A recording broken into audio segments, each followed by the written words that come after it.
All right, we're going to take a look at the E-TEC injector, what's inside them and how they work. If we cut this in half, you wind up with the top half. This is where the nozzle sits. This is the intake port for the fuel.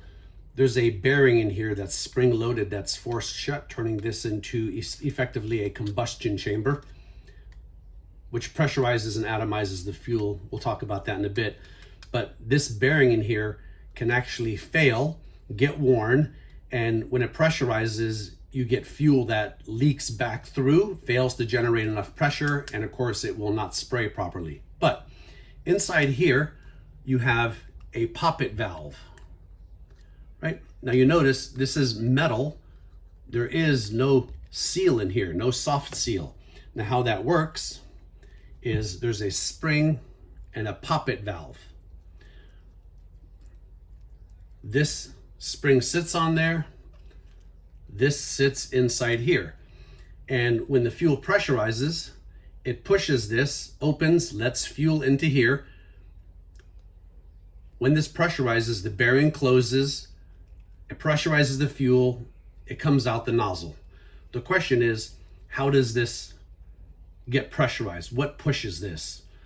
It's worth noting that this surface in here or the plunger can actually get worn.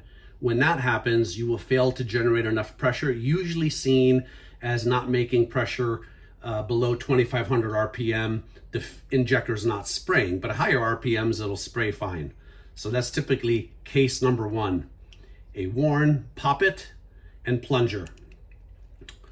So this sits in there. Now how that gets actuated.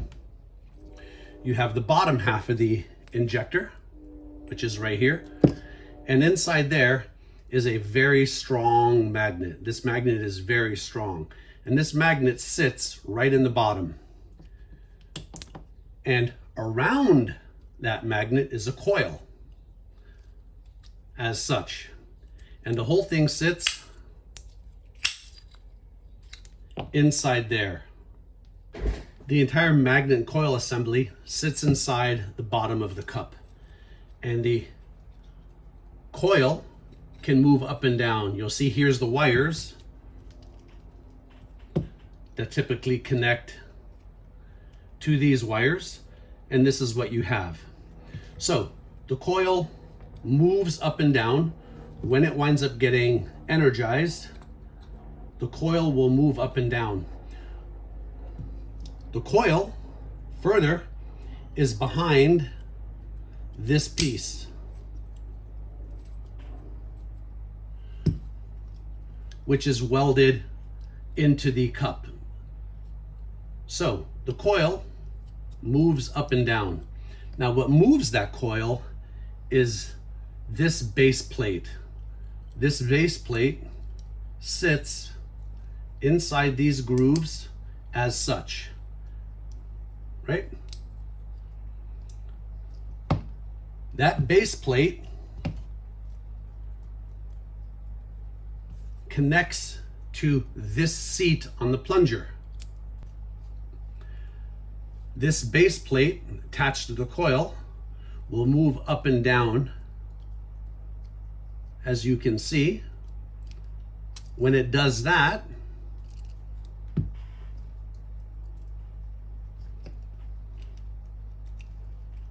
that is what pushes this plunger. So the whole thing sits as such inside the injector. And then of course it's welded shut. So it's not serviceable. One of the things that happens, along with the case of the plunger being worn, is this plate right here and this little housing that the plate sits in is actually metal. It looks plastic, but it's not, it's metal. This can actually come loose. And when it comes loose, it will no longer actuate the injector. So either it comes loose or this plastic nipple on the bottom of the plunger fails. And when that happens, it's no longer centered in here.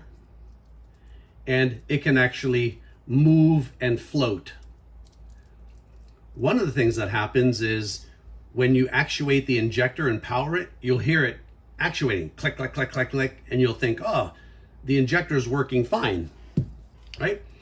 But if you power it and you turn it upside down, it will stop actuating. I've got an example. Let me pull it up real quick. See how it pulses, so you can hear it, but if I turn it upside down, it stops.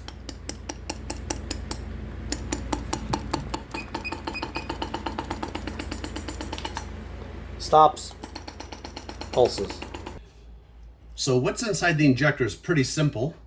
There are no soft seals, O-rings, or anything. It's all metal to metal contact, or in the case of the coil, it's not a metal contact.